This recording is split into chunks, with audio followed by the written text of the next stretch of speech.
Spirituality is a particular term which actually means dealing with intuition.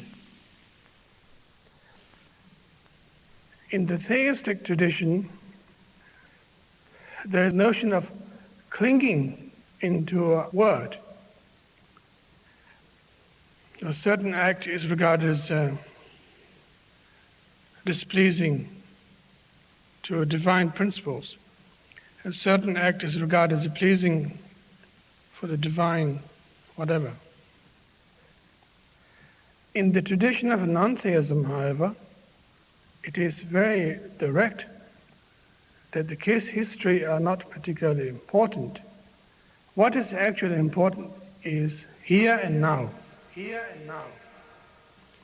Now is definitely now. We try to experience what is available there on the spot. There's no point in thinking that the past did exist that we could have now. This is now. This very moment. Nothing mystical, just now, very simple, straightforward. And from that nowness, however, arises a sense of intelligence, always, that you are constantly interacting with the reality one by one, spot by spot, constantly. We actually experience fantastic precision, always. But we are threatened by the now, so we jump to the past or the future. Paying attention to the materials that exist in our life, all these choices takes place all the time, but none of them are regarded as bad or good per se. Everything we experience are unconditional experience. They don't come along with a label by saying this is regarded as bad, or this is good. But we experience them, but we don't actually pay heed to them properly. We don't actually regard that as that we are going somewhere. We regard that as a hassle, waiting to be dead.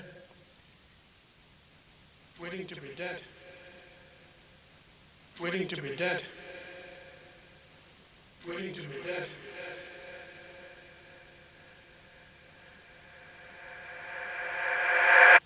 That's the problem. And that is not trusting the nowness properly, that what is actually experienced now possessed a lot of powerful things. It is so powerful that we can't face it. Therefore, we have to borrow from the past, invite future all the time. And maybe that's why we seek religion. Maybe that's why we march in the street. Maybe that's why we complain to the society. Maybe that's why we vote for the presidents. It's quite ironical. Very funny indeed.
the more you begin to investigate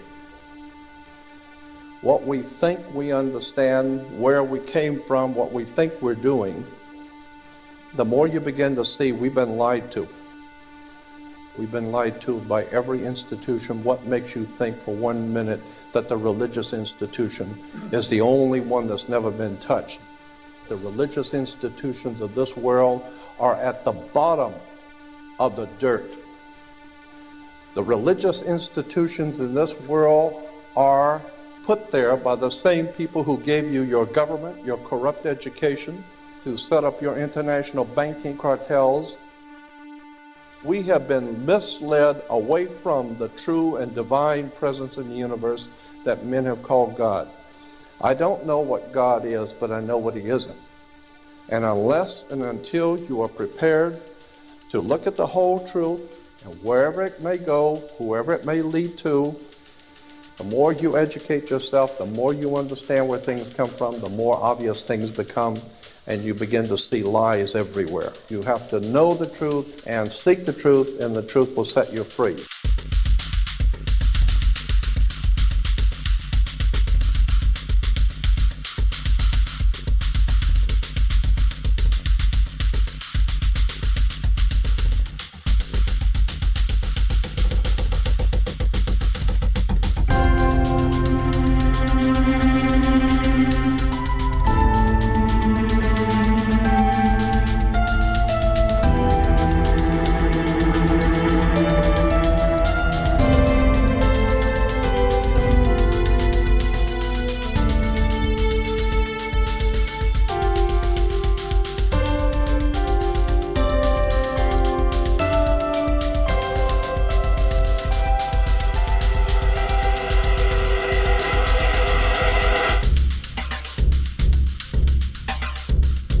Because I got to tell you the truth, folks. I got to tell you the truth.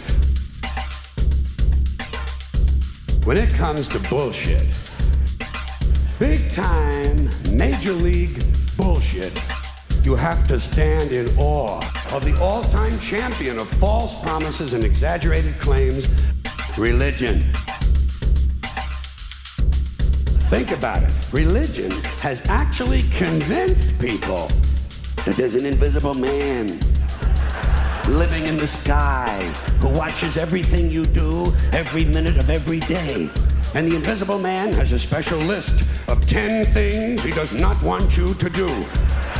And if you do any of these 10 things, he has a special place full of fire and smoke and burning and torture and anguish where he will send you to live and suffer and burn and choke and scream and cry forever and ever till the end of time. But he loves you.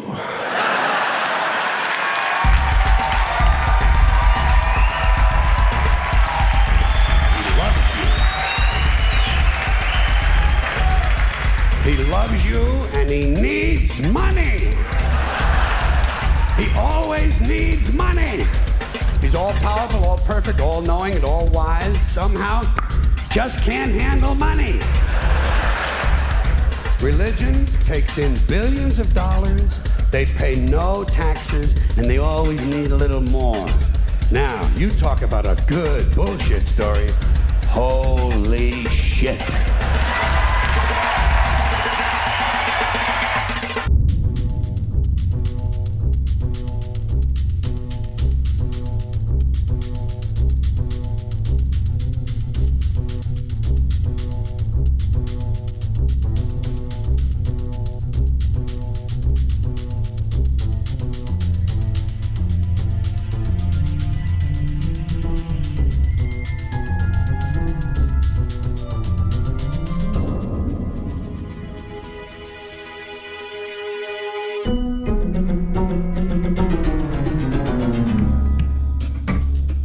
This is the sun. As far back as 10,000 BC, history is abundant with carvings and writings reflecting people's respect and adoration for this object. And it is simple to understand why, as every morning the sun would rise, bringing vision, warmth, and security, saving man from the cold, blind, predator-filled darkness of night. Without it, the cultures understood the crops would not grow and life on the planet would not survive. These realities made the sun the most adored object of all time. Likewise, they were also very aware of the stars. The tracking of the stars allowed them to recognize and anticipate events which occurred over long periods of time, such as eclipses and full moons. They in turn cataloged celestial groups into what we know today as constellations. This is the cross of the zodiac, one of the oldest conceptual images in human history. It reflects the sun as it figuratively passes through the 12 major constellations over the course of a year. It also reflects the 12 months of the year, the 4 seasons, and the solstices and equinoxes. The term zodiac relates to the fact that constellations were anthropomorphized, or personified, as figures or animals. In other words, the early civilizations did not just follow the sun and stars, they personified them with elaborate myths involving their movements and relationships. The sun, with its life-giving and saving qualities, was personified as a representative of the unseen creator or God, God's Son, the light of the world, the savior of humankind. Likewise, the 12 constellations represented places of travel for God's Son, and were identified by names, usually representing elements of nature that happened during that period of time. For example, Aquarius, the water bearer, who brings the spring rains.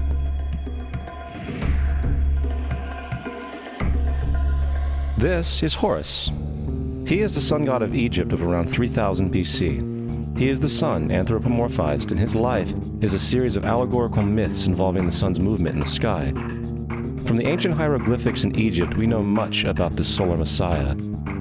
For instance, Horus, being the sun or the light, had an enemy known as Set, and Set was the personification of the darkness or night.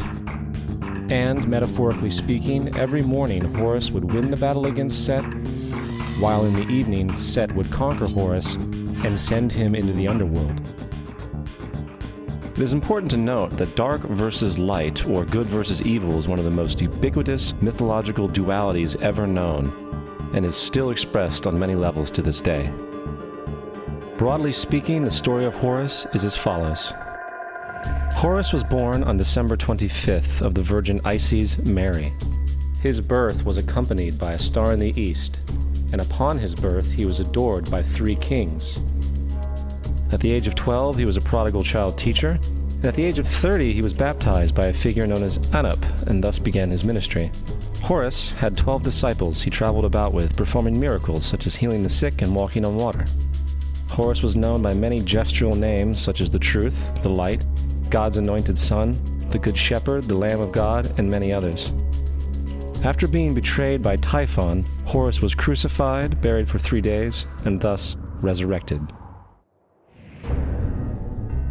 These attributes of Horus, whether original or not, seem to permeate many cultures of the world, for many other gods are found to have the same general mythological structure. Attis of Phrygia, born of the Virgin Nana on December 25th, crucified, placed in a tomb, and after 3 days was resurrected. Krishna of India, born of the Virgin Devaki, with a star in the east signaling his coming. He performed miracles with his disciples, and, upon his death, was resurrected. Dionysus of Greece, born of a virgin on December 25th, was a traveling teacher who performed miracles such as turning water into wine. He was referred to as the King of Kings, God's only begotten Son, the Alpha and Omega, and many others. And, upon his death, he was resurrected. Mithra of Persia, born of a virgin on December 25th, he had 12 disciples and performed miracles, and upon his death was buried for 3 days and thus resurrected. He was also referred to as the Truth, the Light, and many others. Interestingly, the sacred day of worship of Mithra was Sunday. The fact of the matter is, there are numerous saviors from different periods from all over the world which subscribe to these general characteristics. The question remains, why these attributes? Why the virgin birth on December 25th? Why dead for 3 days in the inevitable resurrection? Why 12 disciples or followers? To find out, let's examine the most recent of the solar messiahs. Jesus Christ was born of the Virgin Mary on December 25th in Bethlehem. His birth was announced by a star in the east, which 3 kings or magi followed to locate and adorn the new Savior. He was a child teacher at 12, and at the age of 30 he was baptized by John the Baptist, and thus began his ministry. Jesus had 12 disciples, which he traveled about with, performing miracles such as healing the sick, walking on water, raising the dead. He was also known as the King of Kings, the Son of God, the Light of the World, the Alpha and Omega, the Lamb of God, and many, many others. After being betrayed by his disciple Judas and sold for 30 pieces of silver, he was crucified, placed in a tomb, and after 3 days was resurrected and ascended into heaven. First of all, the birth sequence is completely astrological.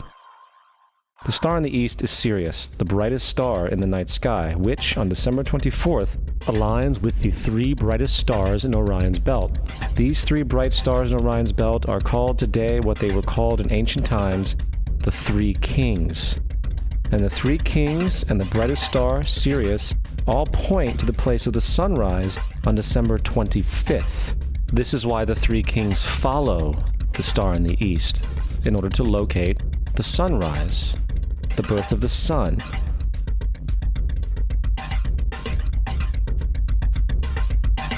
The Virgin Mary is the constellation Virgo, also known as Virgo the Virgin. Virgo in Latin means virgin. Virgo is also referred to as the house of bread, and the representation of Virgo is a virgin holding a sheaf of wheat. This house of bread and its symbol of wheat represents August and September, the time of harvest. In turn, Bethlehem, in fact, literally translates to house of bread. Bethlehem is thus a reference to the constellation Virgo, a place in the sky, not on Earth. There's another very interesting phenomenon that occurs around December 25th, or the winter solstice. From the summer solstice to the winter solstice, the days become shorter and colder. And from the perspective of the northern hemisphere, the sun appears to move south and get smaller and more scarce. The shortening of the days and the expiration of the crops when approaching the winter solstice symbolize the process of death to the ancients. It was the death of the sun. And by December 22nd, the sun's demise was fully realized, for the sun, having moved south continually for 6 months, makes it to its lowest point in the sky. Here a curious thing occurs. The sun stops moving south, at least perceivably, for 3 days. And during this 3-day pause, the sun resides in the vicinity of the Southern Cross, or Crux, constellation. And after this time, on December 25th, the sun moves 1 degree, this time north, foreshadowing longer days, warmth, and spring. And thus it was said, the sun died on the cross, was dead for 3 days, only to be resurrected or born again. This is why Jesus and numerous other sun gods share the crucifixion, 3-day death, and resurrection concept. It is the sun's transition period before it shifts its direction back into the northern hemisphere, bringing spring and thus salvation. However, they did not celebrate the resurrection of the sun until the spring equinox, or Easter.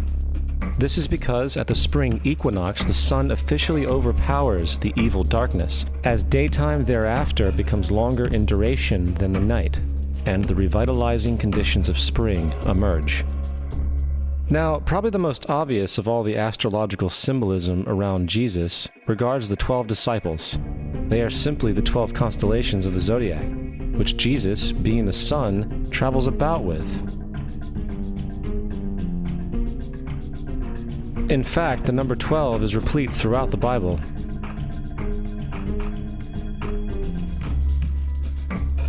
Coming back to the cross of the zodiac, the figurative life of the sun, this was not just an artistic expression or tool to track the sun's movement. It was also a pagan spiritual symbol, the shorthand of which looked like this. This is not a symbol of Christianity. It is a pagan adaptation of the cross of the zodiac.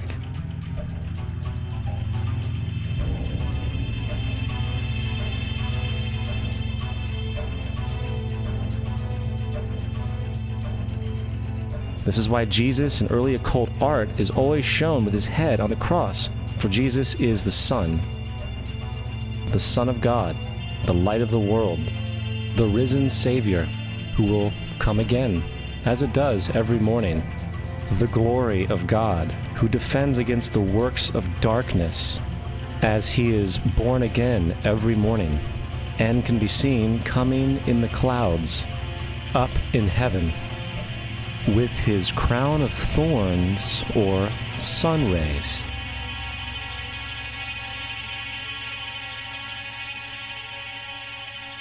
Now, of the many astronomical metaphors in the Bible, one of the most important has to do with the ages.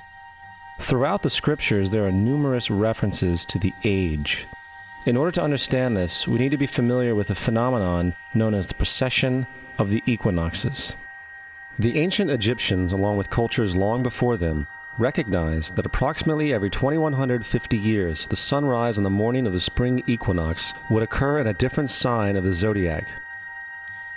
This has to do with a slow, angular wobble that the Earth maintains as it rotates on its axis.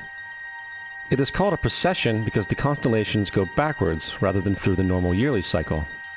The amount of time it takes for the precession to go through all 12 signs is roughly 25,765 years. This is also called the Great Year, and ancient societies were very aware of this, and they referred to each 2150-year period as an age.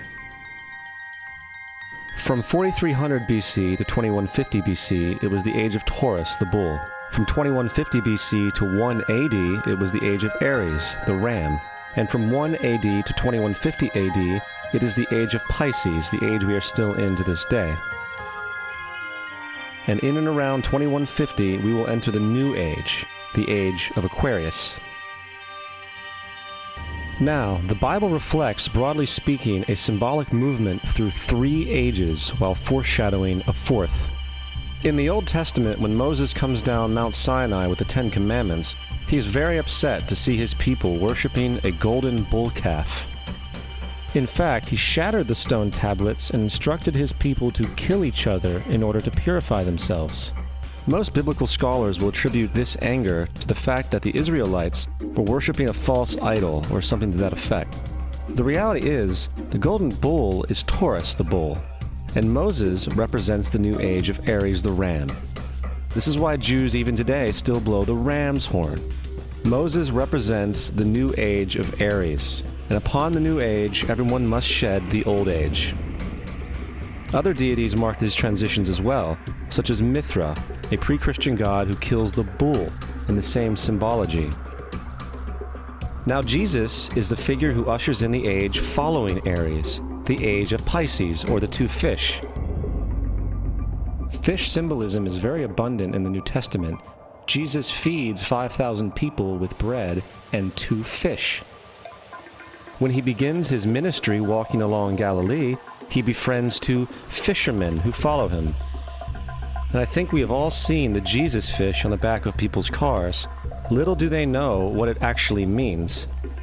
It is a pagan astrological symbolism for the sun's kingdom during the age of Pisces.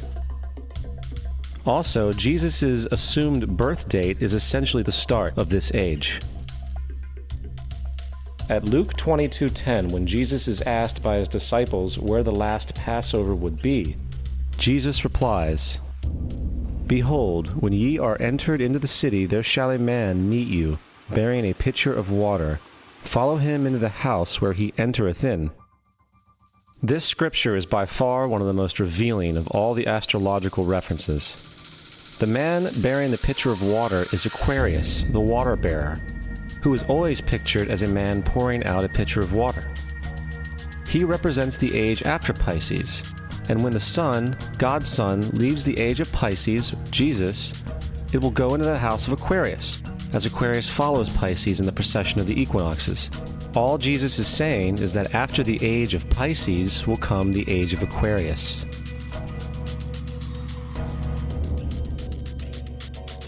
Now, we have all heard about the end times and the end of the world. The cartoonish depictions in the book of Revelation aside, a main source of this idea comes from Matthew 28:20, where Jesus says, "I will be with you even to the end of the world." However, in the King James Version, world is a mistranslation, among many mistranslations. The actual word being used is eon, which means age. I will be with you even to the end of the age, which is true, as Jesus' solar Piscean personification will end when the sun enters the age of Aquarius. The entire concept of end times and the end of the world is a misinterpreted astrological allegory.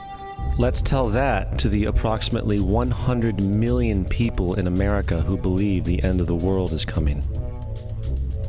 Furthermore, the character of Jesus being a literary and astrological hybrid is most explicitly a plagiarization of the Egyptian sun god Horus. For example, inscribed about 3,500 years ago on the walls at the Temple of Luxor in Egypt are images of the Annunciation, the miracle conception, the birth, and the adoration of Horus. The images begin with Thoth announcing to the Virgin Isis that she will conceive Horus, then Neph, the Holy Ghost, impregnating the Virgin, and then the virgin birth and the adoration. This is exactly the story of Jesus' miracle conception. In fact, the literary similarities between the Egyptian religion and the Christian religion are staggering.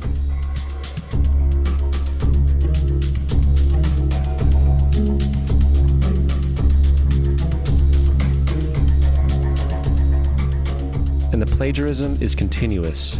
The story of Noah and Noah's Ark is taken directly from tradition. The concept of the Great Flood is ubiquitous throughout the ancient world, with over 200 cited claims in different periods and times. However, one need look no further for a pre-Christian source than the Epic of Gilgamesh, written in 2600 BC. This story talks of a great flood commanded by God, an ark with saved animals upon it, and even the release and return of a dove, all held in common with the biblical story among many other similarities. And then there is the plagiarized story of Moses. Upon Moses' birth, it is said that he was placed in a reed basket and set adrift in a river in order to avoid infanticide. He was later rescued by a daughter of royalty and raised by her as a prince. This baby in a basket story was lifted directly from the myth of Sargon of Akkad of around 2250 BC. Sargon was born, placed in a reed basket in order to avoid infanticide, and set adrift in a river. He was in turn rescued and raised by Aki, a royal midwife. Furthermore, Moses is known as the lawgiver, the giver of the Ten Commandments, the Mosaic Law. However, the idea of a law being passed from God to a prophet up on a mountain is also a very old motif. Moses is just another lawgiver in a long line of lawgivers in mythological history. In India, Manu was the great lawgiver. In Crete, Minos ascended Mount Dicta, where Zeus gave him the sacred laws, while in Egypt there was Meses, who carried stone tablets and upon them the laws of God were written. Manu, Minos, Meses, Moses. And as far as the Ten Commandments, they are taken outright from spell 125 in the Egyptian Book of the Dead. What the Book of the Dead phrased, "I have not stolen," became "Thou shalt not steal." "I have not killed," became "Thou shalt not kill." "I have not told lies," became "Thou shalt not bear false witness," and so forth. In fact, the Egyptian religion is likely the primary foundational basis for the Judeo-Christian theology. Baptism, afterlife, final judgment, virgin birth, death and resurrection, crucifixion, the Ark of the Covenant, circumcision, saviors, Holy Communion, Great Flood, Easter, Christmas, Passover, and many, many more are all attributes of Egyptian ideas long predating Christianity and Judaism. Justin Martyr, one of the first Christian historians and defenders, wrote, "When we say that he, Jesus Christ, our teacher, was produced without sexual union, was crucified and died and rose again and ascended into heaven, we propound nothing different from what you believe regarding those who you esteem sons of Jupiter." In a different writing, Justin Martyr said, "He was born of a virgin, except this in common with what you believe of Perseus." It's obvious that Justin and other early Christians knew how similar Christianity was to the pagan religions. However, Justin had a solution. As far as he was concerned, the devil did it. The devil had the foresight to come before Christ and create his characteristics in the pagan world. Fundamentalist Christianity, fascinating. These people actually believe the world is 12,000 years old. Swear to God. I actually asked one of these guys, okay, dinosaur fossils. He says, dinosaur fossils? God put those here to test our faith.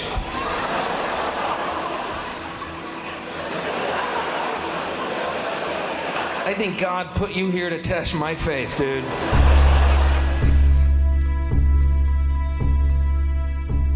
The Bible is nothing more than an astrotheological literary hybrid, just like nearly all religious myths before it. In fact, the aspect of transference of one character's attributes to a new character can be found within the book itself. In the Old Testament, there is the story of Joseph. Joseph was a prototype for Jesus. Joseph was born of a miracle birth. Jesus was born of a miracle birth. Joseph was of 12 brothers. Jesus had 12 disciples. Joseph was sold for 20 pieces of silver. Jesus was sold for 30 pieces of silver. Brother Judah suggests the sale of Joseph. Disciple Judas suggests the sale of Jesus. Joseph began his work at the age of 30. Jesus began his work at the age of 30. The parallels go on and on.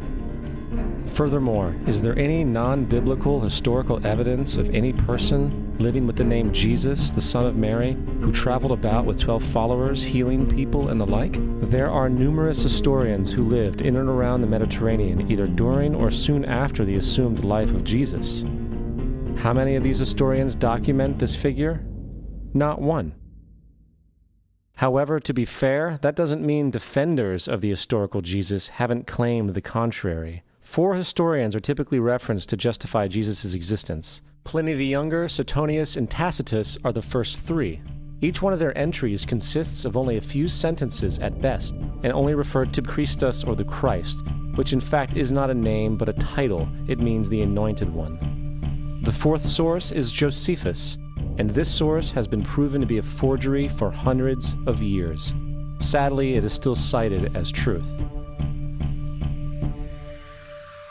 You would think that a guy who rose from the dead and ascended into heaven for all eyes to see and performed the wealth of miracles acclaimed to him would have made it into the historical record. It didn't, because once the evidence is weighed, there are very high odds that the figure known as Jesus did not even exist.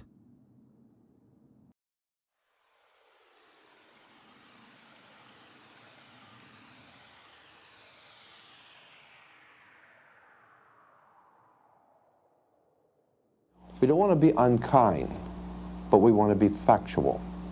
We don't want to cause hurt feelings, but we want to be academically correct in what we understand and know to be true. Christianity just is not based on truth. We find that Christianity was in fact nothing more than a Roman story, developed politically. The reality is, Jesus was the solar deity of the Gnostic Christian sect, and like all other pagan gods, he was a mythical figure. It was the political establishment that sought to historize the Jesus figure for social control. In 325 AD in Rome, Emperor Constantine convened the Council of Nicaea. It was during this meeting that the politically motivated Christian doctrines were established. And thus began a long history of religious bloodshed and spiritual fraud. And for over the next 1,000 years, the Vatican maintained a political stranglehold on all of Europe, leading to such joyous periods as the Dark Ages, along with enlightening events such as the Crusades and the Inquisition. Christianity, along with all other related theologies, is an historical fraud. These religions now serve to detach the species from the natural world, and likewise each other. They support blind submission to authority. They reduce human responsibility to the effect that God controls everything, and in turn awful crimes can be justified in the name of a divine pursuit. And, most critically, it empowers the political establishment who have been using the myth to manipulate and control societies. The religious myth is one of the most powerful devices ever created, and it serves as the psychological soil upon which other myths can flourish.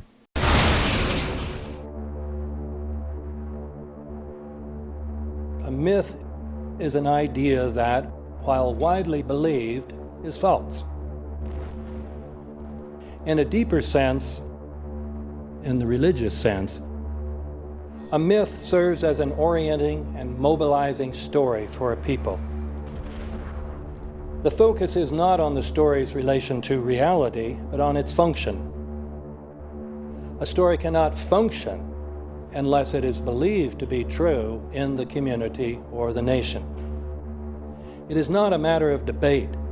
If some people have the bad taste to raise the question of the truth of the sacred story, the keepers of the faith do not enter into debate with them. They ignore them or denounce them as blasphemers. It is wrong, blasphemous, and sinful for you to suggest, imply, or help other people come to the conclusion that the U.S. government killed 3,000 of its own citizens.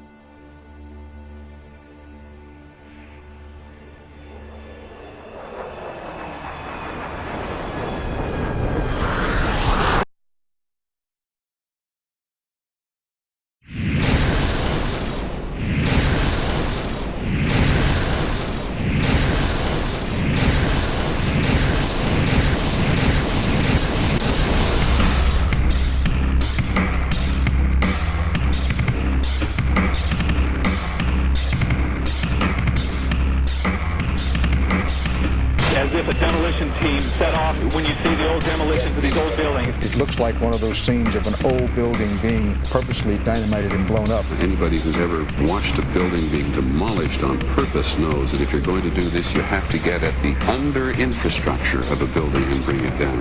The way the structure is collapsing, this was the result of something that was planned. It's not accidental that the first tower just happened to collapse and then the second tower just happened to collapse in exactly the same way. How they accomplished this, we don't know. The building collapsed to dust. You don't find a desk.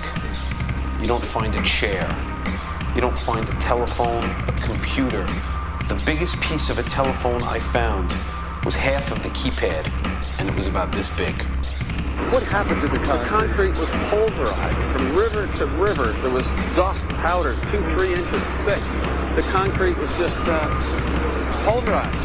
Reminiscent of those pictures we've all seen too much on television before, when a building was deliberately destroyed by well-placed dynamite to knock it down. If they had detonated, they were planned to take down a building. Boom, boom, boom, boom, boom. I heard a second explosion. There was a heavy-duty explosion. Then there was some secondary explosions and then subsequent collapses. An explosion blew and it knocked everybody over. To me, it sounded like an explosion. It sounded like gunfire. Bang, bang, bang, bang, bang. And then all of a sudden, 3 big explosions. We heard a big explosion coming down. And then the entire top of the building just blew up. We saw some kind of explosion. By the force of the explosions. Big explosion. Blew us back into the 8th floor. Then we get to the lobby. This is a big explosion. The lobby looked as though a bomb had exploded there. A huge explosion now, raining debris. It's been a huge explosion. Huge explosion that we all heard and felt. We just witnessed some kind of follow-up explosion. We heard a very loud blast explosion. A secondary explosion at Tower 1 camp. That is another bomb going off. He thinks that there were actually devices that were planted in the building. Planted in the building.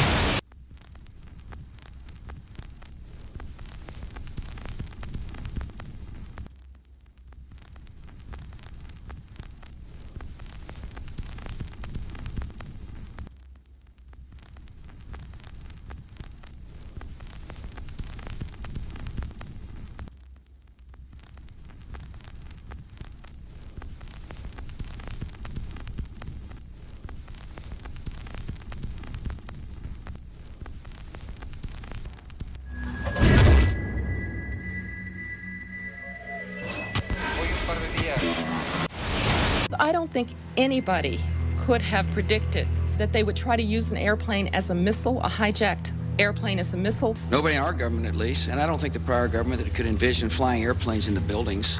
No specific threat involving really domestic operation or involving what happened, obviously, the city's airliner and so forth. There were no warning signs that I'm aware of. USA Today reports that in the 2 years before the attacks on September the 11th, NORAD conducted exercises using hijacked airliners as weapons. And one target was the World Trade Center.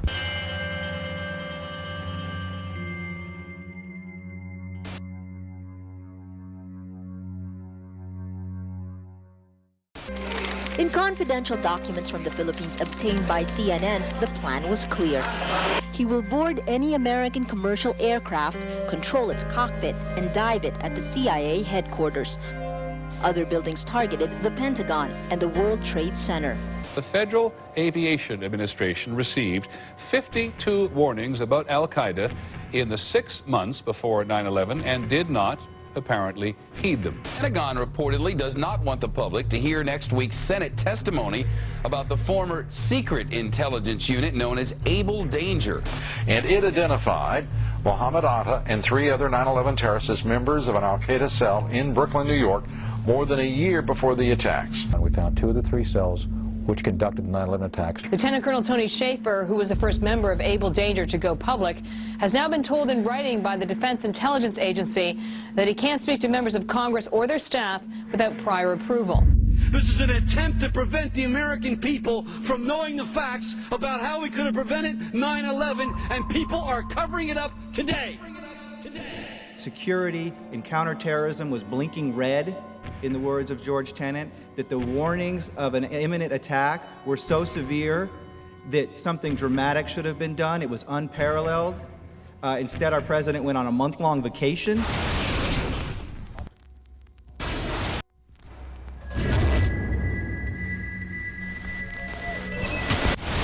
The head of Pakistani intelligence at the ISI, Mahmoud Ahmed, requested Omar Sheikh to wire $100,000 to Mohammed Atta, who was the lead hijacker. Hijacker Mohammed Atta received wire transfers via Pakistan. The man sending the money to Atta is believed to be Ahmed Umar Saeed Sheikh. Omar Sheikh admitted he was supported by the Pakistan government's intelligence service, the ISI.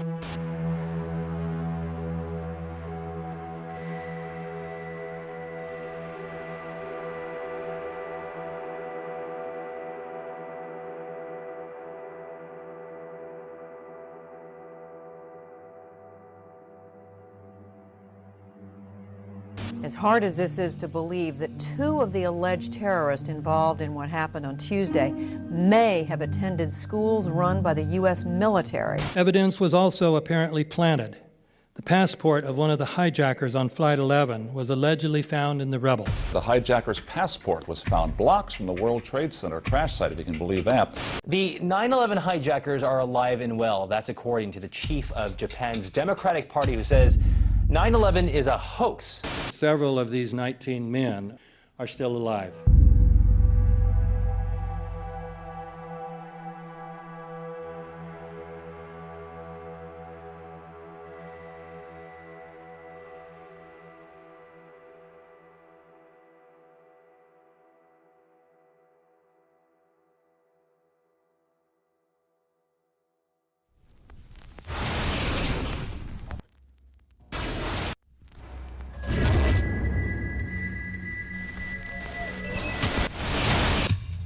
Of course we're after Saddam Hussein, bin Laden. He's... In the early 1980s, bin Laden worked with operatives from U.S. intelligence, the Pakistani military, and Arab states. January 2001, the Bush administration orders the FBI and intelligence agencies to back off investigations involving the bin Laden family, including 2 of Osama bin Laden's relatives, who were living, guess where, in Falls Church, Virginia, right next to CIA headquarters. When he was already America's most wanted criminal, he reportedly spent 2 weeks in the American hospital in Dubai, was treated by an American doctor, and visited by the local CIA agent. We have not seen one piece of evidence that links Osama bin Laden directly to the planning stages of September 11th. This failure to provide proof was later said to be unnecessary because bin Laden, in a video allegedly found in Afghanistan, admitted responsibility for the attacks.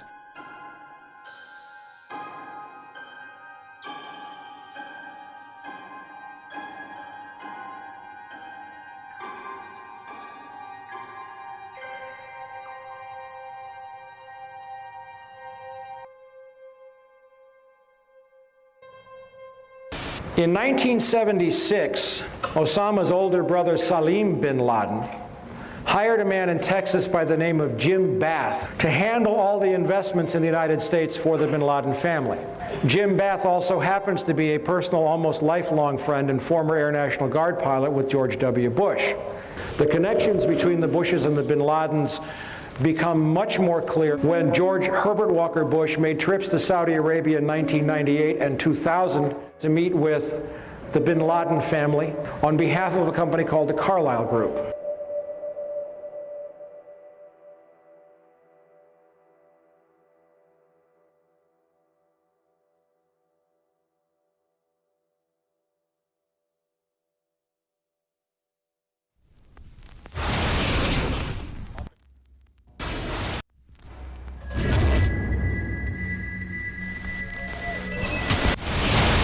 How could anyone fly a 60-ton, 125-foot wide, 44-foot tall plane through this obstacle course? The aircraft, before striking the Pentagon, reportedly executed a 270-degree downward spiral, and yet Hani Hanjour was known as a terrible pilot who could not safely fly even a small plane.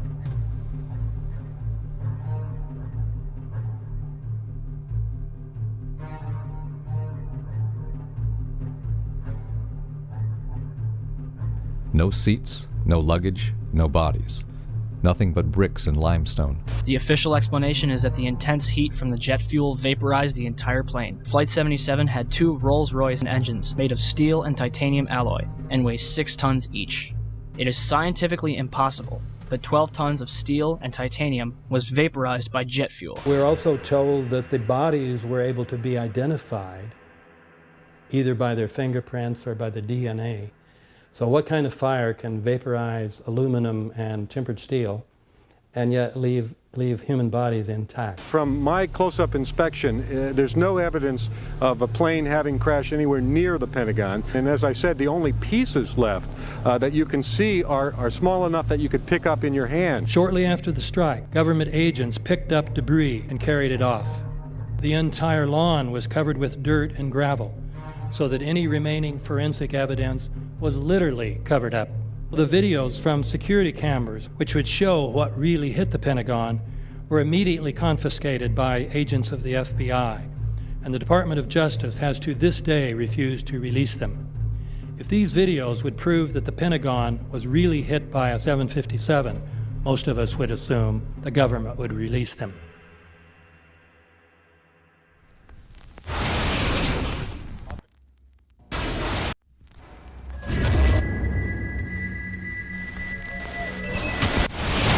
It looks like there's nothing there except for a hole in the ground.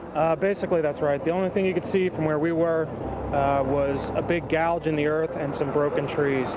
We could see some people walking around in the area, but from where we could see, there wasn't much left. Any large pieces of debris at all? No, there was nothing that you could distinguish that a plane had crashed there.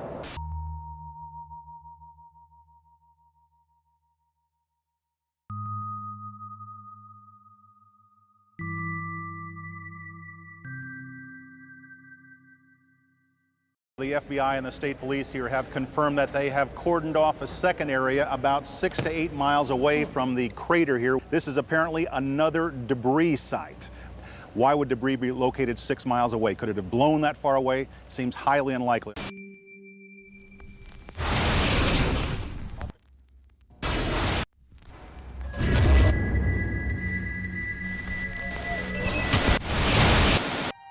Pancake theory.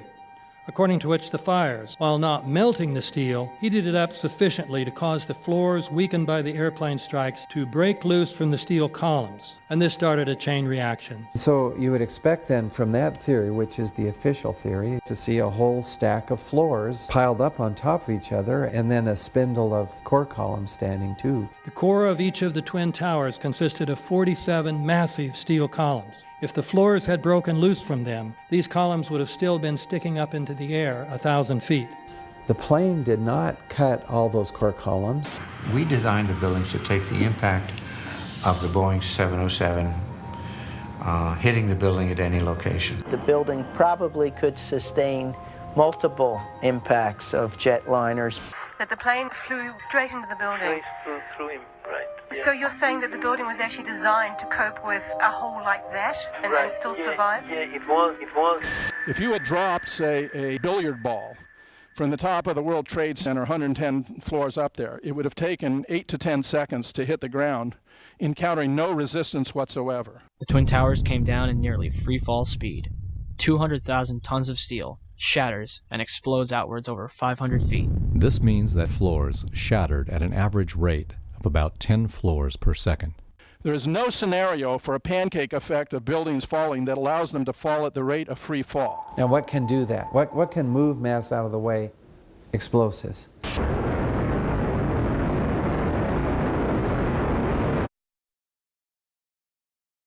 "47 huge steel columns going up the core. They're interconnected. How do you get them to fail simultaneously so the core disappears? It looks like those core columns were cut. The way we do this is by cutting the beam at an angle.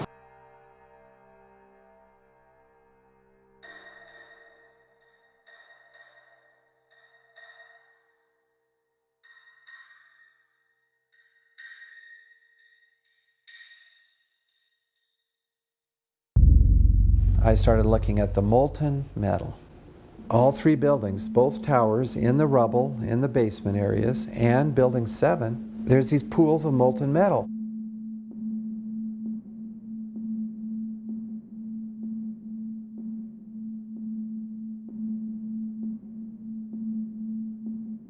You'd get down below and you'd see molten steel running down the channel rails. Like you're in a foundry. Like lava. The molten steel was found 3, 4, and 5 weeks later, when the rubble was being removed. He said that molten steel was also found underneath World Trade Center 7. So I'm looking through the official reports. What do they say about the molten metal? They say nothing. Now, wait a minute. This is important evidence. So where'd that come from? Thermite is so hot that it'll just cut through steel, through structural steel, for example, like a knife through butter. The products are molten iron and aluminum oxide, which goes off primarily as a dust. You know those enormous dust clouds? You can imagine when you assemble these chemicals on a large scale. So, Professor Niels Harrit, you examined the rubble that came from the World Trade Center. What did you find in it? Well, in there we find remains of what we characterize as a thermitic material. And this is a very energetic material which can be used either for melting iron or it can be designed as an explosive. The evidence for controlled demolition is overwhelming. I've told you that the thermite reaction produced molten iron. Molten iron was in pools of molten iron in the rubble. And the point is that the thermite kept on reacting. This was a bitch's brew of thermite chemistry. Molten metal pools under both towers after they collapsed and Building 7. Now, Building 7 wasn't even hit by a jet.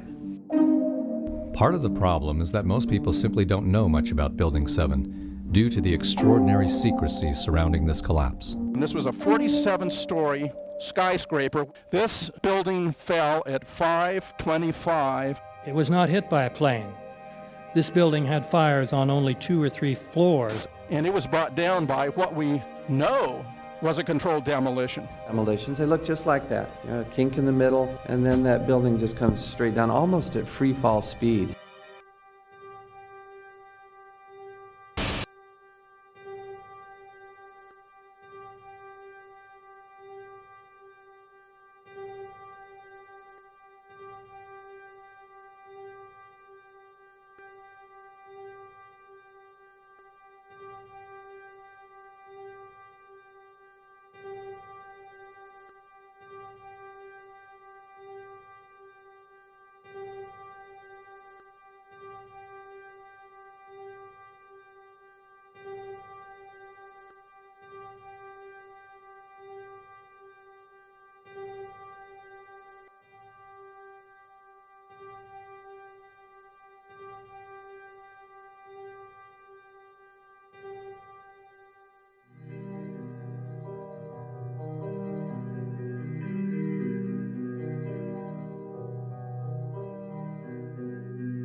Our office was on the B1 level. As I was talking to a supervisor at 8:46, and all of a sudden we hear, boom! An explosion so hard that pushed us upwards. And it came from the basement between the B2 level and the B3 level. And when I went to verbalize, we hear, boom! The impact of the plane on the top. It would appear, Jim, as if there's more smoke coming from the ground. I was down in the basement, came down, all of a sudden the elevator blew up. And as we were coming out, we passed the lobby, there was no lobby. So I believe the bomb hit the lobby first, and a couple of seconds in the first plane hit. As I'm walking by the main freight corridor building in the corridor, that's when I got blown. I mean, the impact of the explosion threw me to the floor, and that's when everything started happening. All of a sudden, a big impact happened again, and all the ceiling tile was falling down, the light fixtures were falling. You know, you got to go clear across the whole from 1 to 2 World Trade Center. And then all of a sudden, it happened all over again. Something else hit us to the floor. Right in the basement, you felt it. Walls were caving in, everything that was going on. I mean, I know of people that got killed in the basement. I know of people that got broken legs in the basement. People that got reconstructive surgery because the walls hit them in the face.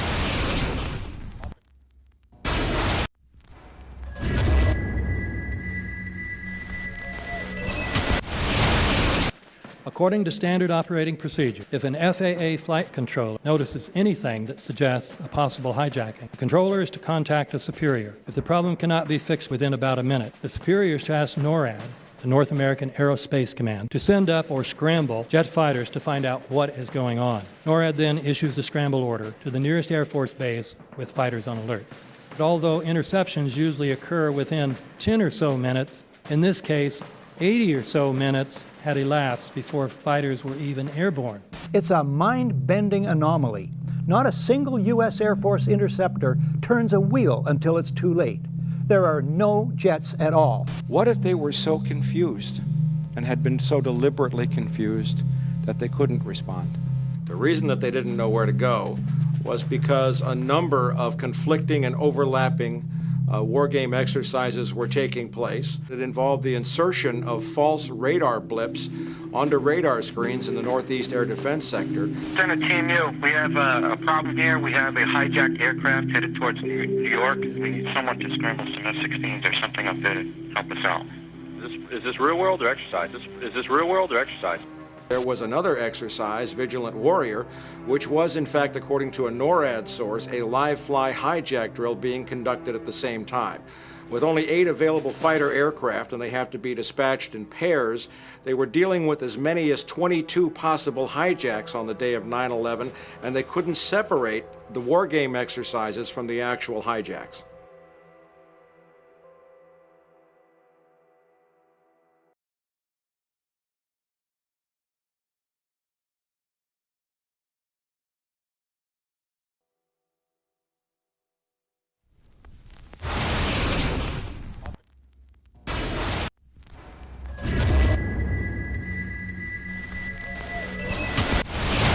Page 172. The U.S. government has not been able to determine the origin of the money used for the 9/11 attacks. Ultimately, the question is of little practical significance. The American authorities have not managed to trace the source of the funding. And then the most amazingly disingenuous statement ultimately is it of little consequence. It is of massive consequence. Doesn't it matter who paid for 9/11? The collapse of Building 7 has been recognized as especially difficult to explain. The 9/11 Commission report implicitly admitted that it could not explain the collapse of this building by not even mentioning it. President, why are you and the Vice President insisting on appearing together before the 9/11 Commission? Because the 9/11 Commission wants to ask us questions. That's why we're meeting, and I look forward to meeting with them and answering their questions. Why you're appearing together rather than separately, which was their request? Because it's a good chance for both of us to answer questions that the 9/11 Commission is looking forward to asking us, and I'm looking forward to answering them. Let's see. Do you think they should be able to stand up and speak their own words? They should go under oath. They should be, yeah. In public.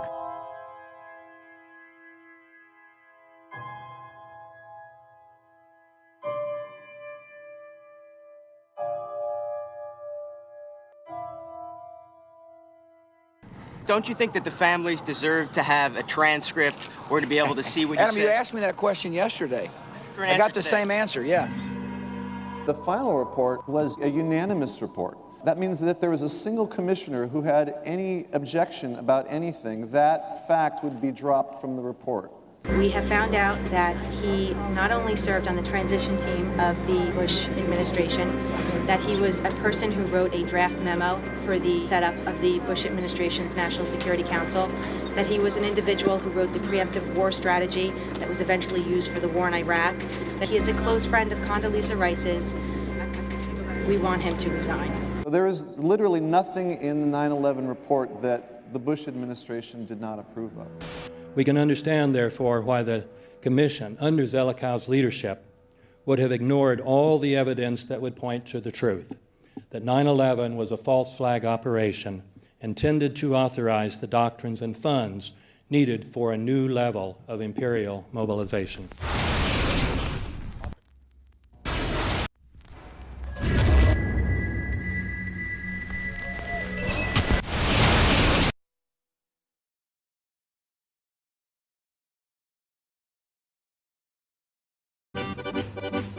Armed with knives, armed with chemical, biological, nuclear weapons. Fanatics, terrorists, September 11th. September 11th, killers, September 11th, terrorists. Terrorists of Al-Qaeda, terrorists, nuclear weapons, terrorists. 9/11, terror, terrorist, evil. September 11th, September 11th. The terrorists, war and danger. September 11th, terrorism, global terrorism, terrorism, terrorists. Terrorists, terrorists, terrorists, terrorists, the terror. Terrorists, terrorist, terrorism. September 11th, global terrorism, terrorist, terrorism. September 11th, world terrorism, terrorism. September 11th, global terrorism. September the 11th, terror. Weapons of mass destruction. September the 11th, terrorists. The evil terrorists, no.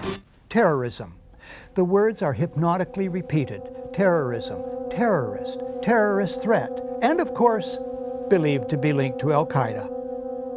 But it's the so-called war on terrorism that's in our faces practically 24/7 as the inescapable focus of our existence. One day, our grandchildren will look back on this time and ask, how was the war on terror won?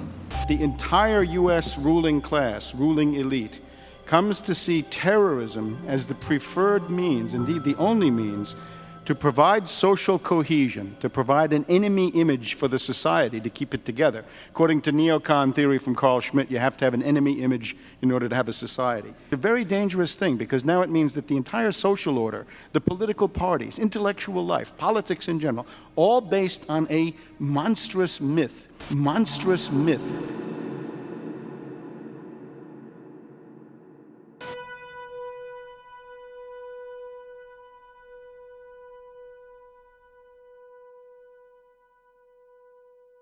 Look, the CIA has done in this country, what they've done to us is unbelievable. Look at the terrorist acts that have occurred. The CIA behind most, if not all of them. We had the Marine barracks. We had our embassy in Kenya. We had Pan Am 103. We had the USS Cole. We had Oklahoma City. We had the World Trade Center in 1993. That helped the terrorists blow up the World Trade Center the first time.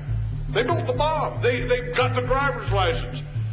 The informant, the informant, a fellow named Salam, a 43-year-old former Egyptian army officer, he was given the assignment to put the bomb together. And he went to his supervisor, his FBI supervisor, and said, we're going to put a dummy bomb in here, right? And the FBI supervisor said, no, we're going to put a real bomb. FBI agents might have been able to prevent last February's deadly explosion at New York's World Trade Center. They discussed secretly substituting harmless powder for the explosives, but they didn't, according to the FBI's own informant, Imad Salem. Unbeknownst to the FBI at the time, Salem recorded many of his conversations with his handlers. Unfortunately for them, there were only 6 people killed, not enough to pass the legislation. So what happened is 2 years later, April 19, 1995, down comes Oklahoma City Murrah building, 168 people killed.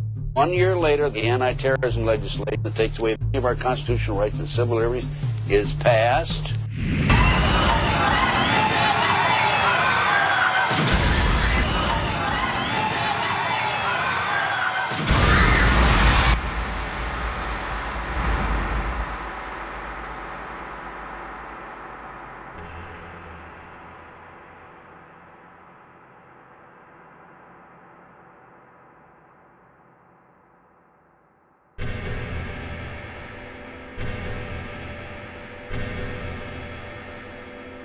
Because at 9:30 this morning, we were actually running an exercise for over a company of 1,000 people in London, based on simultaneous bombs going off precisely at the railway stations that happened this morning. So I still have the hairs on the back of my neck standing upright. To get this quite straight, you were running an exercise to see how you would cope with this, and it happened while you were running the exercise? Precisely.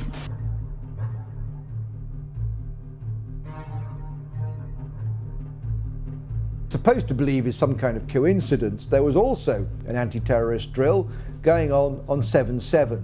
And again, just like 9/11, they were talking about attacks on the same targets, the same kind of tube stations, and exactly the same time as the actual attack happened, providing some kind of cover for what must be operations orchestrated in some way by the state.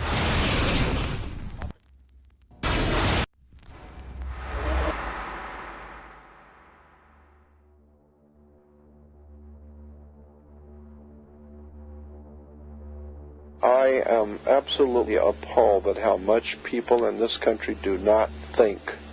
We are given to understand that a guy out there up in the mountains financed the most elaborate attack on this country. Do you think some people in a cave, were able to have NORAD stand down? Do you think that people in a cave were able to have all of this happen? And when I think about how many Americans were killed in New York City, and believing as I do that this thing was a setup job, this is a textbook operation that Nazis used, and they've used it over and over again. America has been suckered in one more time. I don't have to tell you things are bad. Everybody knows things are bad. The dollar buys a nickel's worth. Banks are going bust. Shopkeepers keep a gun under the counter. Punks are running wild in the street, and there's nobody anywhere who seems to know what to do, and there's no end to it. We know the air is unfit to breathe, and our food is unfit to eat. We sit watching our TVs while some local newscaster tells us that today we had 15 homicides and 63 violent crimes, as if that's the way it's supposed to be. We know things are bad, worse than bad. They're crazy. It's like everything everywhere is going crazy, so we don't go out anymore. We sit in the house, and slowly the world we're living in is getting smaller, and all we say is, please, at least leave us alone in our living rooms. Let me have my toaster and my TV and my steel-belted radios, and I won't say anything. Just leave us alone. Well, I'm not going to leave you alone. I want you to get mad. I don't want you to protest. I don't want you to riot. I don't want you to write to your congressmen because I wouldn't know what to tell you to write. I don't know what to do about the depression and the inflation and the Russians and the crime in the street. All I know is that first, you've got to get mad. You've got to say, I'm a human being. God damn it. My life has value.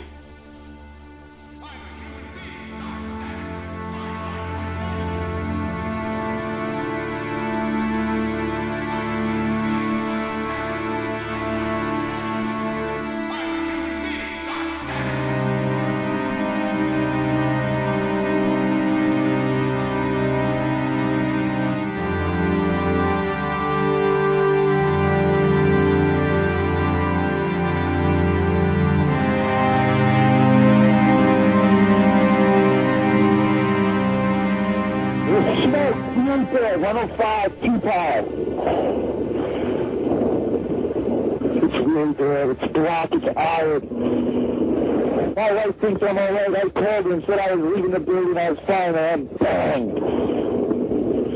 To three of us, 2 broken windows. Oh, God!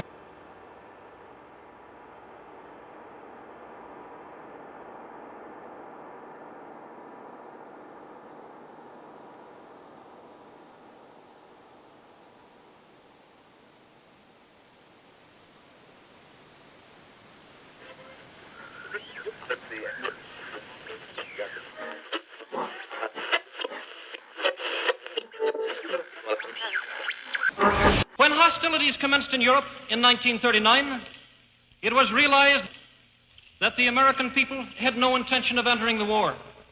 But they believed that this country could be enticed into the war in very much the same way that it was enticed into the last one. They planned, first, to prepare the United States for foreign war under the guise of American defense. Second, to involve us in the war, step by step, without our realization. Third, to create a series of incidents which would force us into the actual conflict. These plans were, of course, to be covered and assisted by the full power of their propaganda. Our theaters soon became filled with plays portraying the glory of war. Newsreels lost all semblance of objectivity, and they have used the war to justify the restriction of congressional power and the assumption of dictatorial procedures on the part of the President and his appointees. A fear campaign was inaugurated. We cannot allow the natural passions and prejudices of other peoples to lead our country to destruction.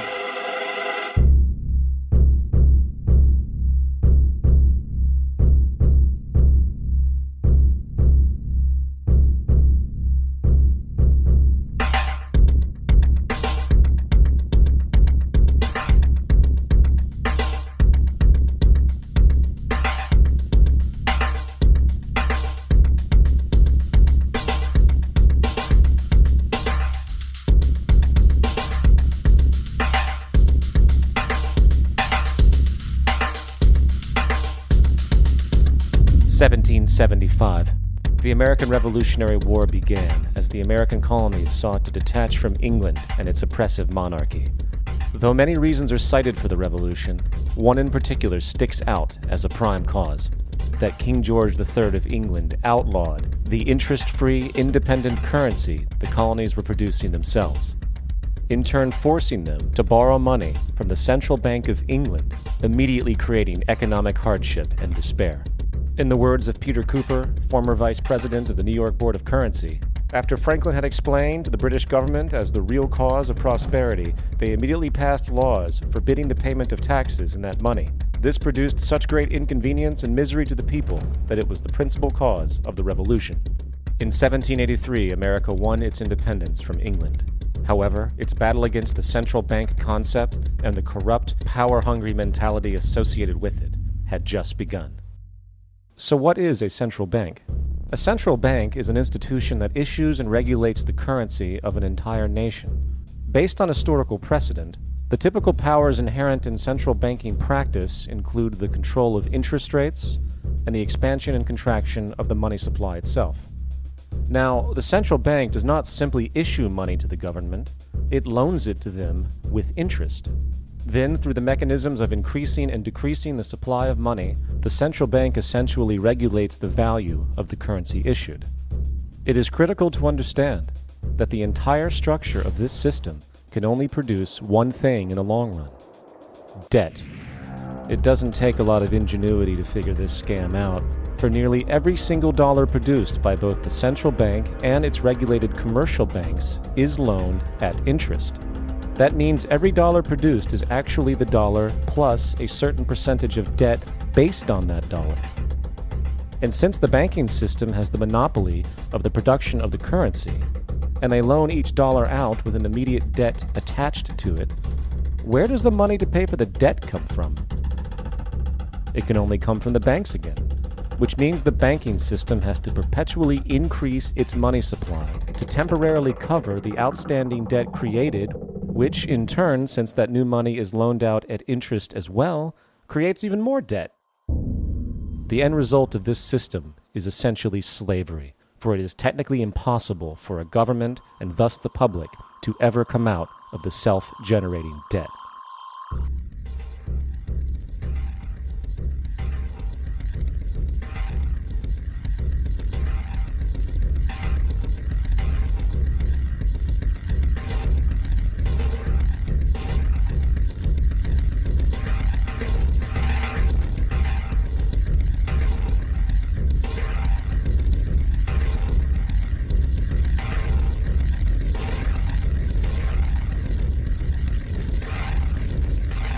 By the early 20th century, the U.S. had already implemented and removed a few central banking systems. which were maneuvered into place by ruthless banking interests. At this time, the dominant families in the banking and business world were the Rockefellers, the Morgans, the Warburgs, the Rothschilds.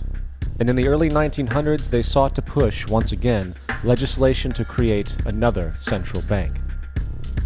However, they knew the government and public were very weary of such an institution, so they needed to create an incident to affect public opinion.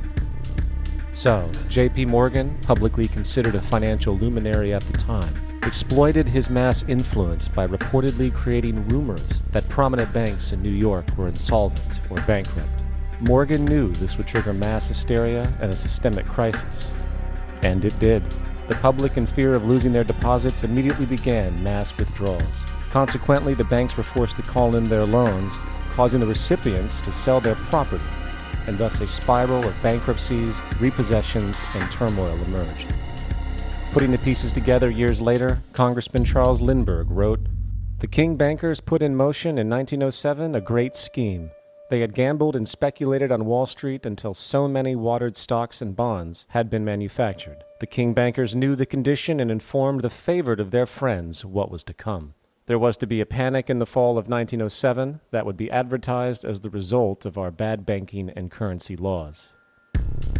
The Panic of 1907 led to a congressional investigation headed by Senator Nelson Aldrich, who had intimate ties to the financial powers and later became part of the Rockefeller family through marriage. The commission led by Aldrich recommended a central bank should be implemented so a panic like 1907 could never happen again. This was the spark that the bankers needed to initiate their plan, and in 1910 a secret meeting was held at a J.P. Morgan estate on Jekyll Island off the coast of Georgia. It was there that the central banking bill called the Federal Reserve Act was written.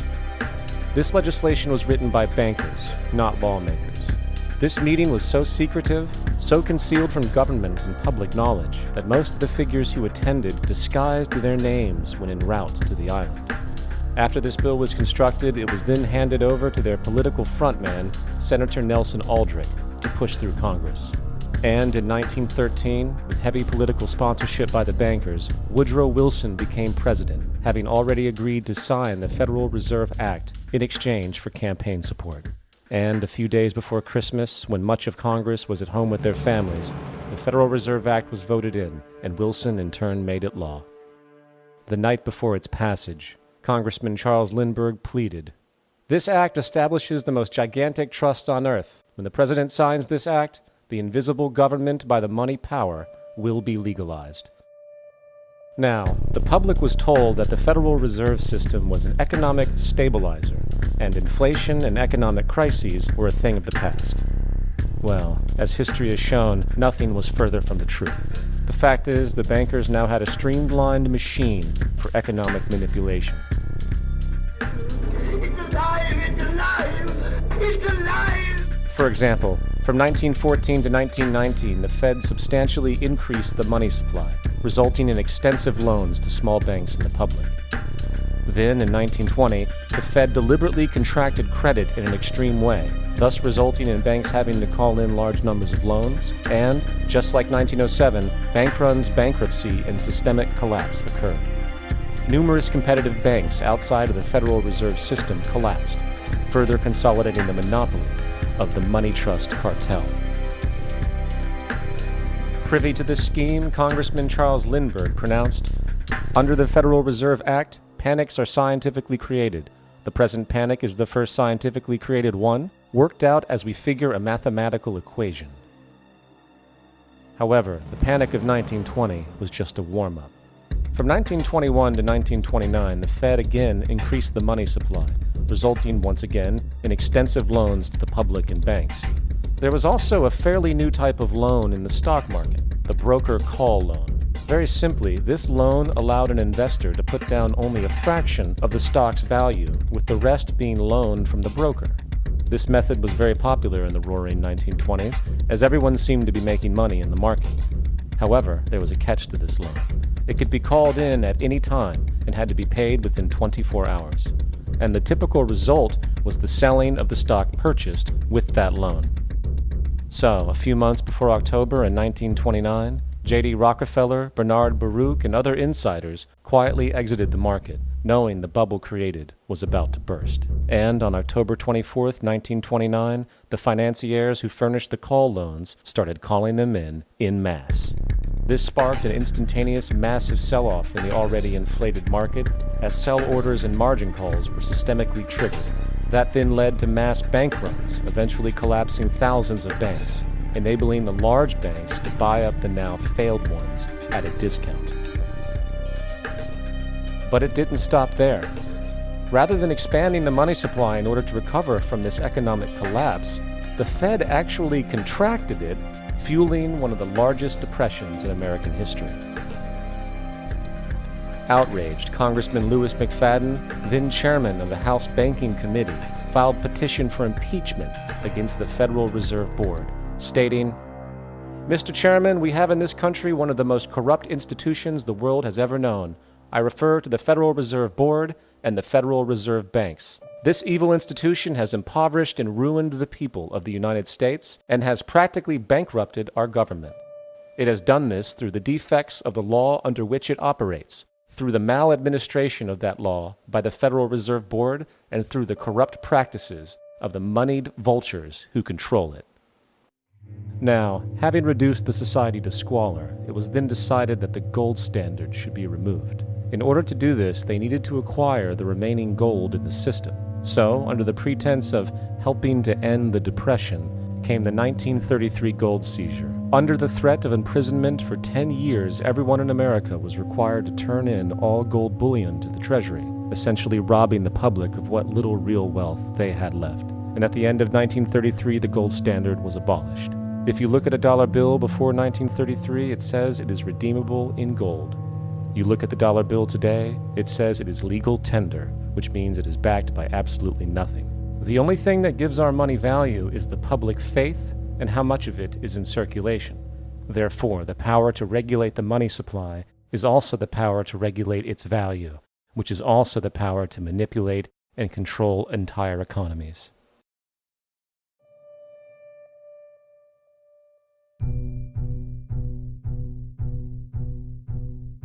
It is important to clearly understand, the Federal Reserve is a private corporation. It is about as Federal Express. It makes its own policies and is under little regulation by the U.S. government. It is a private bank that loans all the currency at interest to the government, completely consistent with the central banking model that the country sought to escape from when it declared independence in the American Revolutionary War. Now, going back to 1913, the Federal Reserve Act was not the only bill pushed through Congress for the vested financial interests. They also pushed its partner, the federal income tax.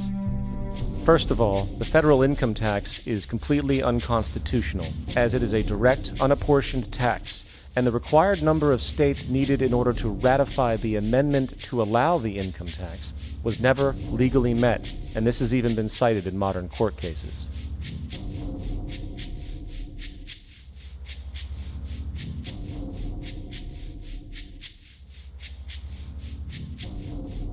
Second, at the present day, roughly 25% of the average worker's income is taken from them via this tax. That means you work 3 months out of the year to fulfill this tax obligation.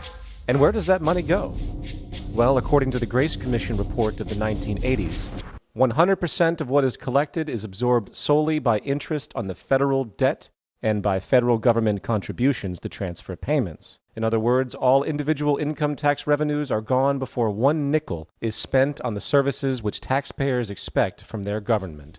Today, the money Americans make working 3 months out of the year goes almost entirely to the interest fees charged for the debt-based fiat currency.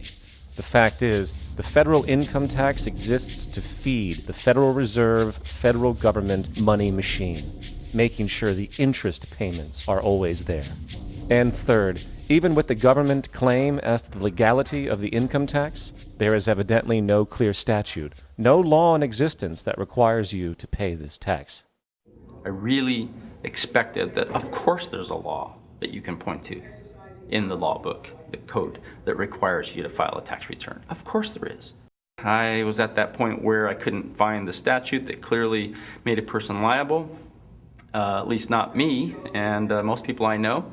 And I had no choice in my mind except to resign. Based on the research that I did throughout the year 2000 and that I'm still doing, I have not found that law. I've asked Congress, we've asked a lot of people in the IRS commissioners, helpers. They can't answer, because if they answer, the American people are going to know that this whole thing is a fraud. I haven't filed an federal income tax return since I left. I have not filed a tax return since 1999. Now, the control of the economy and the manipulation of society for the vested financial powers is only a part of the game being played. Another level is the business of war. Since the inception of the Federal Reserve in 1913, a number of large and small wars have commenced. The three most pronounced might be World War I, World War II, and Vietnam. World War I. In 1914, European wars broke out centered around England and Germany. The American public wanted nothing to do with the war. In turn, President Woodrow Wilson publicly declared neutrality. However, under the surface, evidence now shows that the financial powers behind the administration were looking for any excuse it could to enter it. It is important to understand that one of the most lucrative things that can happen for the bankers is war, for it forces the country to borrow even more money at interest, not to mention the profits generated through the financing of military productions. In the words of two-time Congressional Medal of Honor winner Smedley D. Butler, war is a racket. It always has been. It is possibly the oldest, easily the most profitable, and surely the most vicious. It is the only one international in scope, and it is the only one in which the profits are reckoned in dollars and the losses in lives. Woodrow Wilson's top advisor and mentor was Colonel Edward House, a man found to have intimate connections with the financial interests of the time. In a conversation between Colonel House, Wilson's advisor, and Sir Edward Grey, the Foreign Secretary of England, regarding America and the war, Grey inquired, "What will America do if Germans sink an ocean liner with American passengers on board?" House responded, "I believe that a flame of indignation would sweep the United States, and that by itself would be sufficient to carry us into war." So, on May 7, 1915, a ship called the Lusitania was sent where German military vessels were known to be. And, as likely expected, German U-boats torpedoed the ship, exploding stored munitions, killing 1,200 people. To further understand the obvious anticipation of this setup, the German embassy actually put advertisements in the New York Times telling people that if they boarded the Lusitania, they did so at their own risk, as such a ship sailing from America to England through the war zone would be liable to destruction. In turn, and as anticipated, the sinking of the Lusitania created a wave of anger among the American population, and America entered the war a short time after. Major General Smedley D. Butler summarizes the monetary reality of World War I.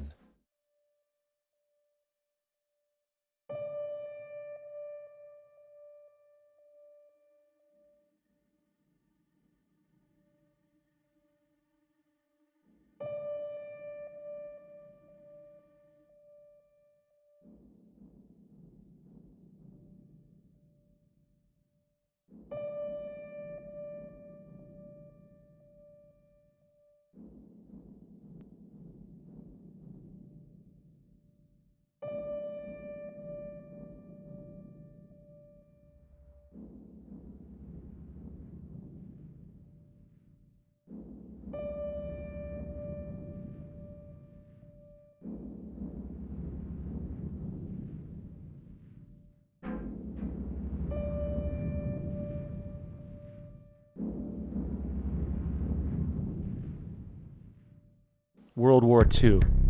On December 7, 1941, Japan attacked the American fleet at Pearl Harbor, triggering U.S. entry into that war. President Franklin D. Roosevelt declared the attack was a day that will live in infamy. A day of infamy indeed, but not because of the alleged surprise attack on Pearl Harbor. After 60 years of surfacing information, it is clear that not only was the attack known well in advance, it was outright wanted and provoked. In a journal entry by Roosevelt's Secretary of War, Henry Stimson, dated November 25, 1941, he documented a conversation he had with Roosevelt. The question was how we should maneuver them into firing the first shot. And in congressional testimony later, he added, "It was desirable to make sure the Japanese be the ones to do this, so that there should remain no doubt as to who were the aggressors." In the months leading up to the attack on Pearl Harbor, Roosevelt had done almost everything in his power to anger the Japanese, showing a posture of aggression. He halted all of Japan's imports of American petroleum. He froze all the Japanese assets in the United States. He made public loans to nationalist China and supplied military aid to the British, both enemies of Japan in the war, which, by the way, was in complete violation of international war rules. And with numerous Japanese codes broken in advance revealing the plan to attack, on December 7, 1941, Japan was allowed to attack Pearl Harbor, killing 2,400 soldiers. Before Pearl Harbor, 83% of the American public wanted nothing to do with the war. After Pearl Harbor, 1 million men volunteered for that war. It is important to note, Nazi Germany's war effort was largely supported by two organizations, one of which was called IG Farben. IG Farben produced 84% of Germany's explosives. One of the unspoken partners of IG Farben was J.D. Rockefeller's Standard Oil Company in America. In fact, the German Air Force could not operate without a special additive patented by Rockefeller's Standard Oil. The drastic bombing of London by Nazi Germany, for example, was made possible by a $20 million sale of fuel to IG Farben by the Rockefeller's Standard Oil Company. This is just one small point on the topic of how American businesses funded both sides of World War II. One other treasonous organization worth mentioning is the Union Banking Corporation of New York City. Not only did they finance numerous aspects of Hitler's rise to power, along with actual materials during the war, it was also a Nazi money laundering bank, which was eventually exposed for having millions of dollars of Nazi money in its vaults. The Union Banking Corporation of New York was eventually seized for violations of the Trading with the Enemy Act. Guess who the director and vice president of the Union Bank was? Prescott Bush, the father and grandfather of former U.S. Presidents George W. Bush and George H.W. Bush. Vietnam. The United States' official escalation and entry into the Vietnam War came after an alleged incident involving two U.S. destroyers being attacked by North Vietnamese PT boats in the Gulf of Tonkin.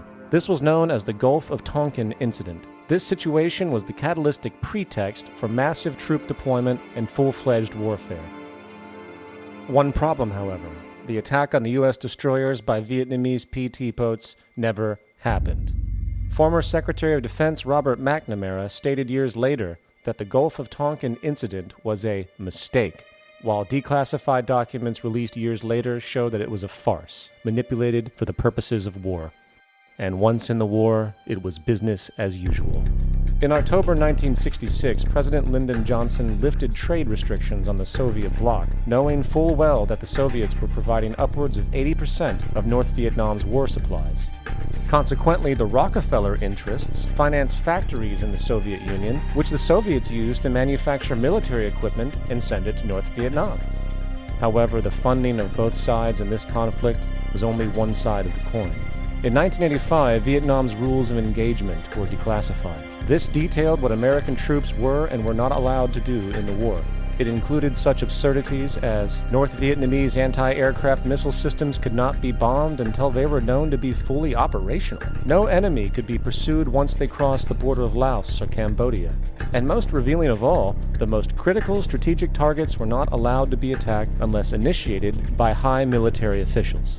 Apart from these illogical limitations, North Vietnam was informed of these restrictions and therefore could base entire strategies around the limitations of the American forces. This is why the war went on for so long, and the bottom line is this: the Vietnam War was never meant to be won, just sustained. This war for profit and resources resulted in 58,000 American deaths and 3 million dead Vietnamese. So, where are we now? September 11th was the jumpstart for a hegemonic agenda, enabling the possibility of constant global warfare. It was a staged war pretext no different than the sinking of the Lusitania, the provoking of Pearl Harbor, and the Gulf of Tonkin lie. In fact, if 9/11 wasn't a planned war pretext, it would be an exception to the rule. It has been used to launch two unprovoked illegal wars, one against Iraq and one against Afghanistan. However, 9/11 was a pretext for another war as well, the war against you. The Patriot Act, Homeland Security, the Military Tribunals Act, and other legislations are all completely designed to destroy your civil liberties and protect those in power. Currently in the United States, unannounced to most Americans, your home can be searched without a warrant, without you being home. You can in turn be detained indefinitely, with no charges revealed to you, no access to a lawyer, and legally tortured, all under the suspicion that you might be a terrorist. If you need a painted picture of what is happening, let's recognize how history repeats itself. In February 1933, Hitler staged a false flag attack, burning down his own German parliament building, the Reichstag, blaming it on communist terrorists.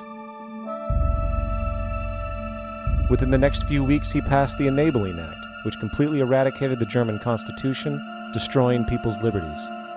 He then led a series of preemptive wars, all justified as necessary to maintaining homeland security.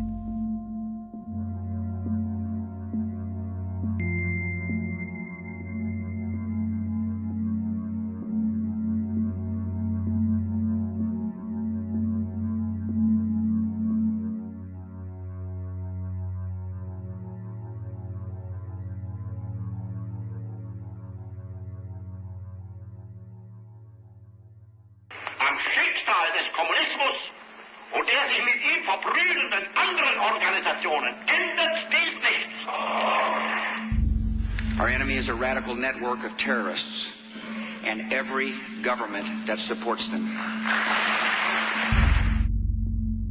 It's time to wake up. The people in power go out of their way to make sure you are perpetually misled and manipulated. The majority's perception of reality, especially in the political arena, is not their own. It is shrewdly imposed upon them without them even knowing it. For example, the public at large now believes the invasions of Iraq and the Middle East, along with the resulting instability, are the consequences of political and military mistakes. What the public fails to see, of course, is that the destabilization of the Middle East is exactly what the Western interests want.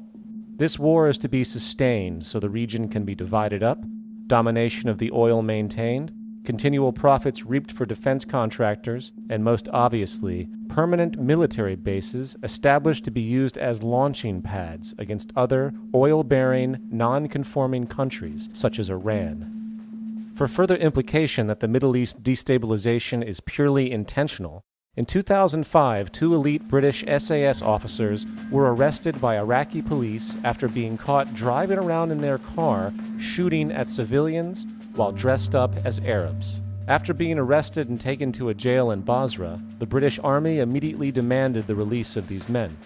When the Basra government refused, British tanks came in and physically broke out the men from the Basra prison.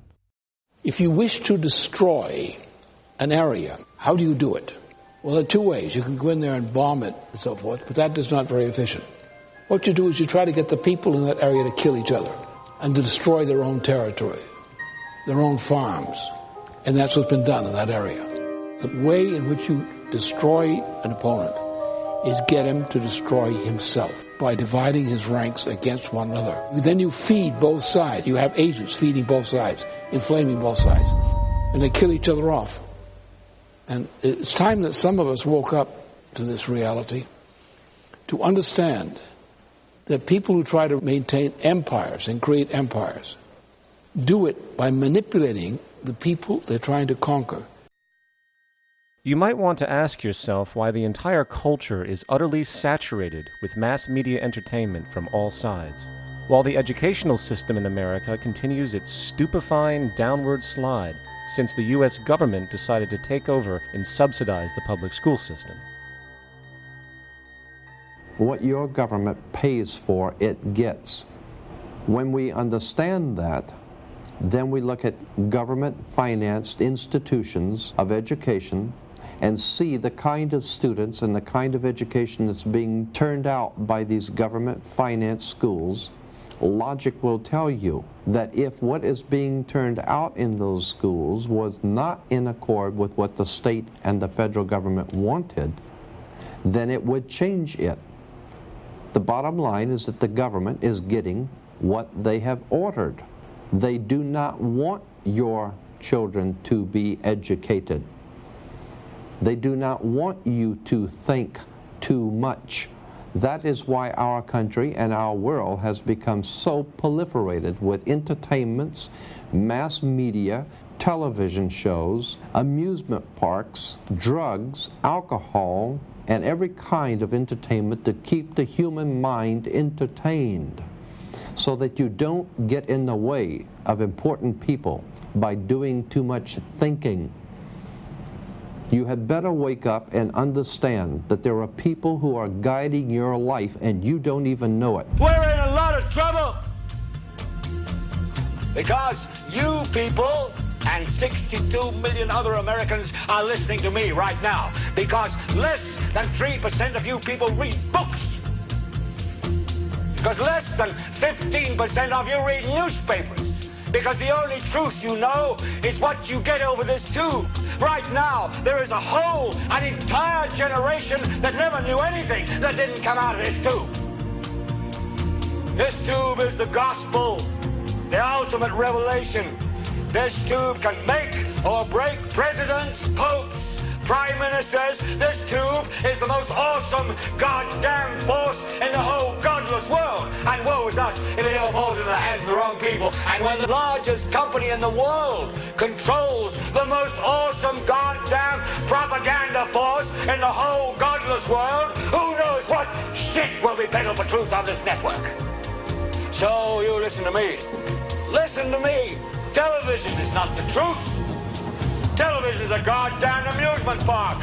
Television is a circus, a carnival, a traveling troupe of acrobats, storytellers, dancers, singers, jugglers, sideshow freaks, lion tamers, and football players. We're in the boredom-killing business. But you people sit there day after day, night after night, all ages, colors, creeds. We're all you know.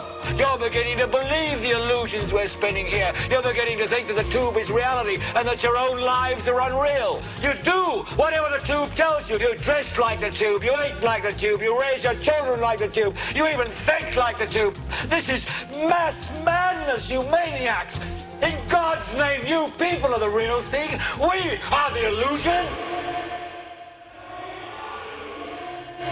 The last thing the power establishment wants is a conscious, informed public, capable of critical thinking. This is why a continually fraudulent zeitgeist is output, via religion, the mass media, and the educational system. It is in their interest to keep you in a distracted, naive bubble, and they are doing a damn good job of it. This is Aaron Russo, a filmmaker and former politician. To his left is Nicholas Rockefeller of the Council on Foreign Relations. After maintaining a close friendship with Nicholas Rockefeller, Aaron eventually ended the relationship, appalled by what he had learned. I got a call one day from an attorney woman I knew, and she said, would you like to meet one of the Rockefellers? I said, sure, I'd love to. And we became friends, and he began to divulge a lot of things to me. So he said to me one night, he said that there's going to be an event there, and out of that event, you're going to see we're going to go into Afghanistan, so we can run pipelines from the Caspian Sea. We're going to go into Iraq to take the oil and establish a base in the Middle East, and we're going to go into Venezuela and try and get rid of Chavez. And the first two they've accomplished. Chavez they didn't accomplish. And he said you're going to see guys going into caves looking for looking for people that they're never going to find. You know, he was laughing about the fact that you have this war on terror. There's no real enemy. He's talking about how by having this war on terror, you can never win it because it's an eternal war. And so you can always keep taking people's liberties away. And I said, how are you going to convince people that this war is real? He said, but the media can convince everybody it's real. I mean, you know, it's just that you keep talking about things. You keep saying it over and over and over again, and eventually people believe it. You know, you created the Federal Reserve in 1913 through lies. You create 9/11, which is another lie. Through 9/11, then you're fighting a war on terror, and now all of a sudden you go into Iraq, which was another lie, and now they're going to do Iran. You know, and it's all one thing leading to another, leading to another, leading to another. Now, I would say to them, what are you doing this for? What's the point of this thing? You have all the money in the world you ever want.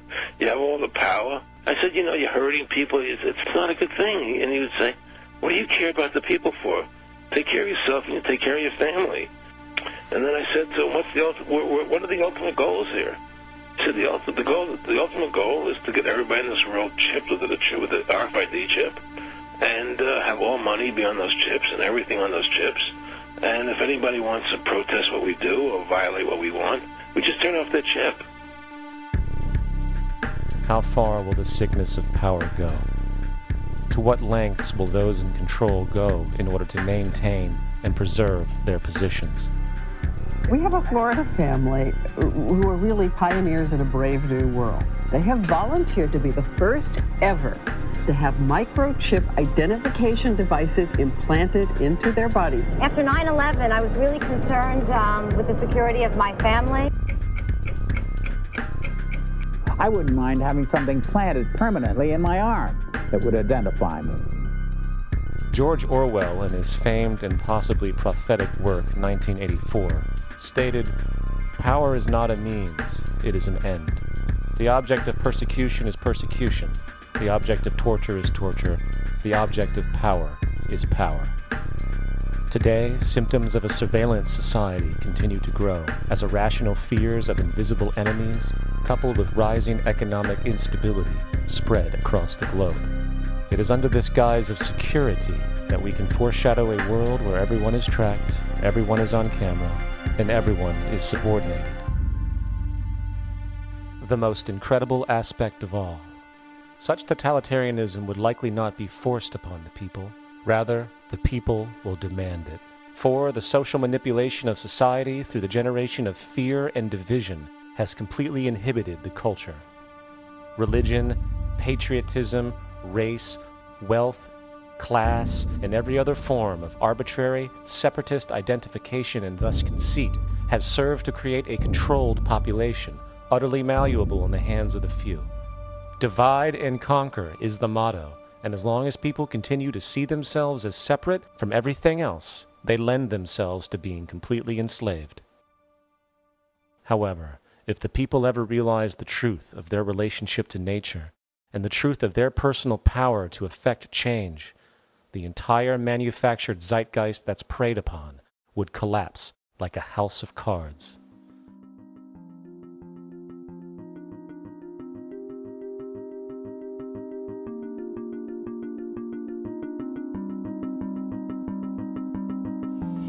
The whole system that we live in drills into us that we're powerless, that we're weak, that our society is evil, that it's crime-ridden, etc., and so forth.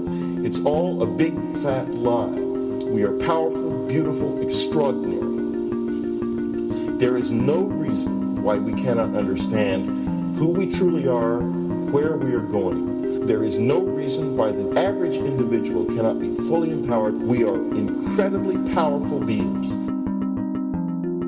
You know, I think I spent 30 years of my life, in the first 30, trying to become something. I wanted to become good at things. I wanted to become good at tennis. I wanted to become good at school and grades and everything I kind of viewed in that perspective. I'm not okay the way I am, but if I got good at things, you realize that I had the game wrong. The game was to find out what I already was.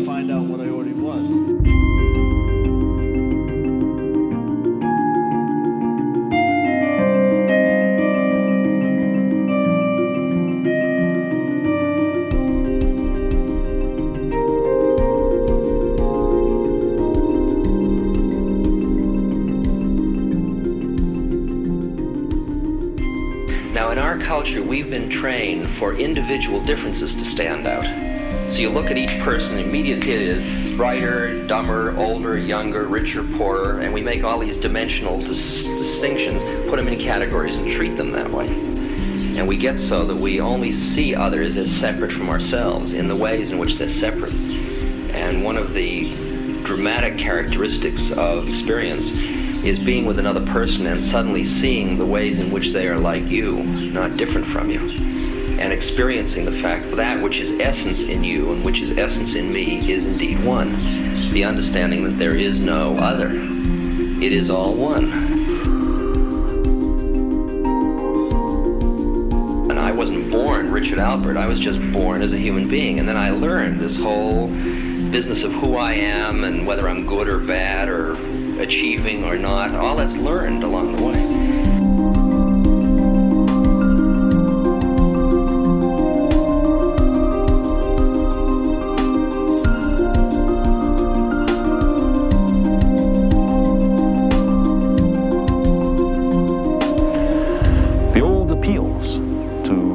racial, sexual, and religious chauvinism to rabid nationalist fervor are beginning not to work. A new consciousness is developing which sees the earth as a single organism and recognizes that an organism at war with itself is doomed.